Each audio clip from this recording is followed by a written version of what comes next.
গঙ্গা দূষণ মুক্ত করতে গেলে, গঙ্গাকে বাঁচাতে গেলে আমাদের সবাইকে সচেতন হতে হবে। প্রয়াসটা আমাদের আছে, গঙ্গা উৎসবে করে আমরা 3 দিন ধরে মানুষকে সচেতন করব। এরপরে আমাদের আইনের পথে যেতে হবে। আমাদের লড়াই চলবে এবং গঙ্গাকে safe Ganga, clean Ganga, green Ganga.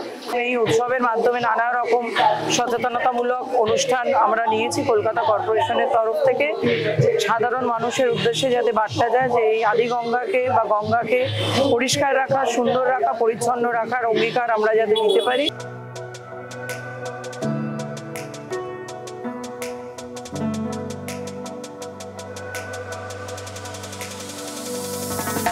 কে আমারে বলতে পারে কেন ধরবো ধরবো করছি তবু ধরতে পারছি না, ধরবো ধরবো করছি তবু ধরতে পারছি না।